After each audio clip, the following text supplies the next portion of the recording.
いいね。ゴールドロジャー。やっぱ海賊はこうでなくちゃ。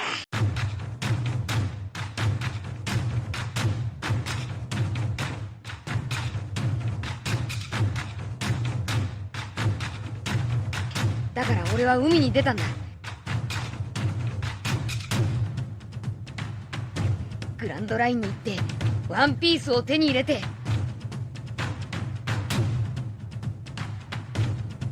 俺は海賊王になる。ゾ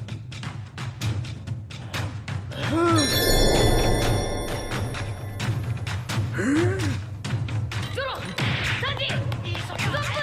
何？終わり？俺死んだ。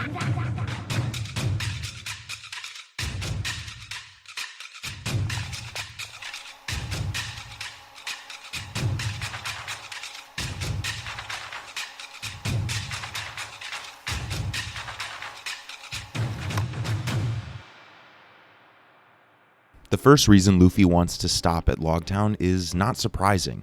He would rather go straight to the Grand Line, but he is willing to make a stop so they can restock on meat. Things change when Nami explains why the city is so famous. It's the city of the beginning and the end, the place where the old pirate king was born and was later executed. And I don't say this lightly, but all at once, Luffy is not thinking about meat. Of course, the rest of the One Piece universe never remains static. Alvida has eaten the Sube Sube no Mi, which, am I reading this right? Caused the fat to slip off her body? Armed with a fan service no Mi, she has teamed up with Buggy, who is back and taller than ever. They are all set on a collision course at Logtown. With Logtown on the horizon, we see the excitement. It's going to be a fun shopping spree for everyone, and what they're all after is fairly predictable. Find 2 swords so he can actually use his 3-sword style. Be gross and look for ingredients. Equipment, anything, literally anything that could keep him alive. And then we get Luffy, who asks Nami again, just to be sure, that this island is where Gold Roger was born and where he died. Nami is surprised that he remembered, which is fair. Clearly, Luffy wants something that is hard to put into words. While Nami, on the other hand, has the opposite problem. She has her freedom, she has all of the villagers' pocket change, and she has a city of clothing stores where she can spend it. Nami did a lot of heavy lifting in the last arc. I think she's earned some retail therapy. In classic Straw Hat Crew fashion, the crew splits up and chaos ensues. This time, we'll follow the captain. It isn't just Buggy and Alvida that are after him. Waiting for him in Logtown is the strongest opponent Luffy has faced. Thus far in the East Blue, the Navy has mostly been depicted as a bungling police force whose corruption causes more harm than good. As we get closer to the Grand Line, the first part of that statement begins to change. Smoker is the first instance we get of that jump in power. If him hotboxing his office shirtless with 2 cigars doesn't instantly establish him as a badass who doesn't stand on ceremony, him yelling at his subordinates for cramping his style definitely does.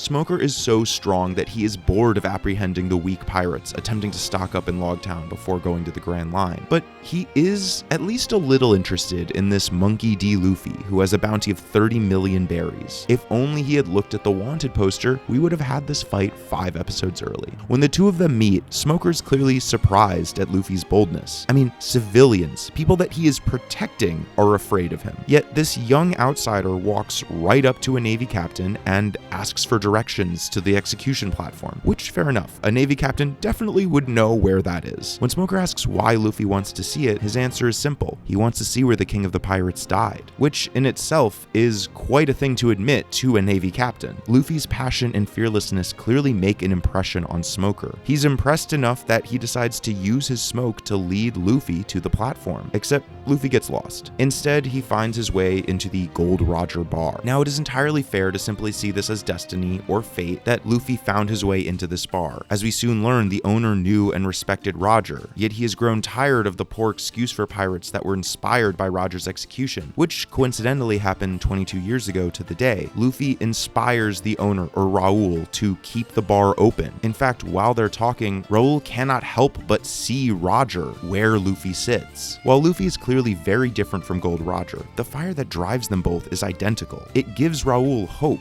Once again, how fortunate that Luffy got lost. But did he? Smoker was leading him, and while I would never underestimate Luffy's ability to get lost, I don't think it's crazy to think that perhaps Smoker led Luffy to this bar on purpose. Smoker was there 22 years ago, a young boy watching the King of the Pirates be marched to his execution. He heard the proclamation himself that inspired so many people to venture into the Grand Line to find all that Roger achieved. Seeing Smoker in the same bar Roger used to frequent shows us how similar the two men are. It's not absurd to think that he might be the way that he is because Roger made such an impression on him as a young kid. While Smoker outwardly has a presence more similar to Roger, Roll seems disappointed with him. While Roll has no love for the thugs playing pirate while they seek out only riches, it's clear that he's not happy with Smoker's decision to join the Navy and work as a deterrent for those unworthy of the legacy of the Pirate King. Still, both men have witnessed that spark in Gold Roger that they still look for every day. Could it be that Smoker led Luffy to this bar to see if Raoul would recognize the same boldness that he had seen in Luffy? Perhaps, but once he realizes who Luffy is, he prepares himself to stop the story here, as he has with so many other pirates. 処刑って初めて見るよ。君を処刑するんだよ。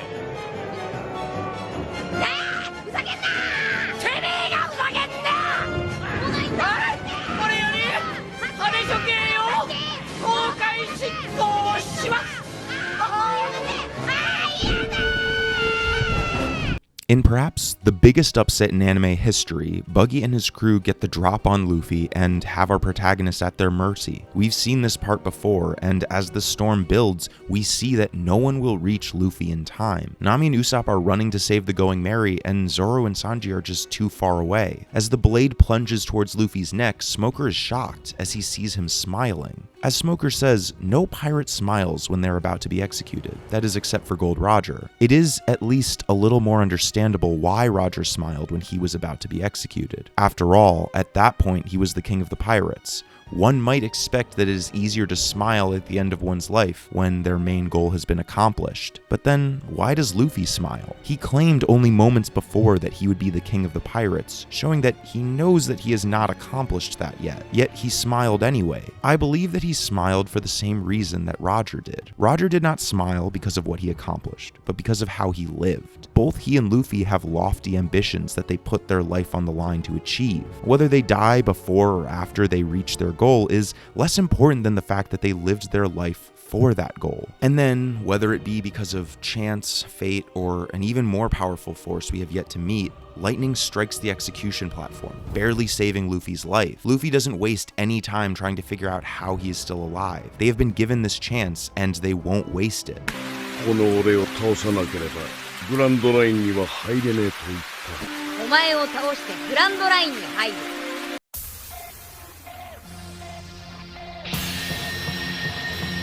Smoker was no fool, and even if he might have noticed something in Luffy, he still recognizes him as a pirate. He sent his men to destroy the Going Merry just in case Luffy was able to escape. But the spark of luck that started when Luffy survived his execution seems to have set off a chain of events, everything suddenly going the Straw Hat's way. The intense downpour made it impossible for the Navy to burn the ship down, and it gave Nami and Usopp just enough time to get away. Tashigi attempts to stop Zoro, yet he is able to defeat her. With the image of his childhood friend burned into his mind, he heads out to sea. Despite the narrow odds, it looks like the Straw Hats will finally get through, and then Smoker appears before Luffy, putting forward the same challenge as before. If Luffy wants to get to the Grand Line, he will need to go through Smoker. But Smoker's Devil Fruit power is on a different level from anything Luffy has seen. It's hardly a fight as Smoker easily defeats Luffy. He seems disappointed that this 30 million berry pirate fell so quickly.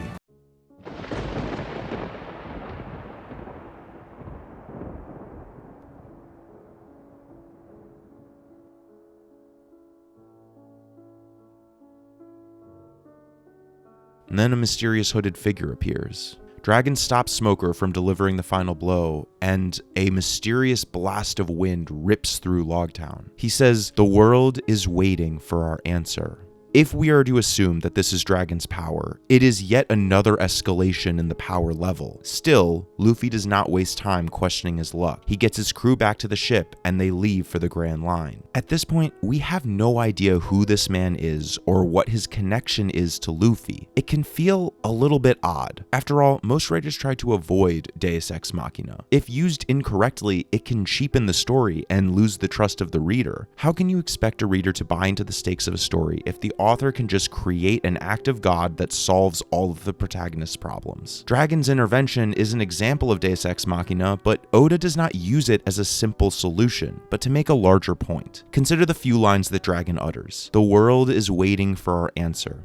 Clearly, Dragon is acting for something larger than Smoker and Luffy's conflict. When Smoker asks him directly, Dragon challenges Smoker. What reason would there be to interfere with a man's departure? Smoker has acted as a barrier for pirates entering the Grand Line, while still holding great admiration for Roger. He recognizes the problem of so many people misunderstanding Roger's goal and causing chaos under the banner of a Jolly Roger. In his mind, he has been able to work to protect civilians and protect the legacy of Gold Roger. Even though Smoker may have been impressed with Luffy, he cannot see past the fact that he is a pirate and that he was not even strong enough to free himself from Smoker's grasp. Even after Luffy has gotten away, Smoker doesn't abandon his way of thinking. Luffy is a pirate, one with ambitions to become even more powerful, and he must be stopped. Oda is using this moment of Deus Ex Machina to ask a central question. Can the world be saved if any force of change is snuffed out prematurely under the strict law of the Navy?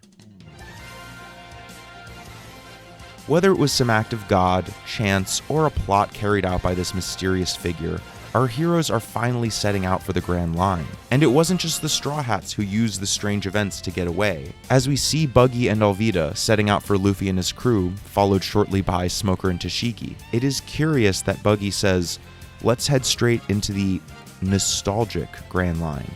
I mean, it was easy to see that Arlong had come from the Grand Line, but who expected that Buggy the Clown had voyaged through the Grand Line himself? Aboard the Going Merry, the spirits are high as the rain pours down and Reverse Mountain looms ever closer. And here they decide to do a launching ceremony. It's the real start of their journey. Their dreams that they all were reminded of in Logtown are once more claimed in the rain. To find the All Blue, to become a master swordsman, to draw a world map, to become a brave warrior of the sea, and of course, to become king of the pirates. Whether they fail or succeed is not what is putting a smile on their faces. They can all smile so fully because they are living their life for their dream. As Romance Dawn comes to a close, we are finally here, at the edge of the Grand Line, the crew assembled, and adventure waiting just beyond that lighthouse. Thank you so much for watching. If you enjoyed the content and you want to see more, make sure you hit that subscribe button. If you want to check out any of my other projects, make sure you click the links in the description below, as well as the link if you want to directly support the channel. I am so excited to continue on the One Piece journey. It's crazy to me that we've already finished the Romance Dawn saga, and I'm just so excited for what comes next. And I know I say that before almost every arc. It's like when you ask if a parent has a favorite kid.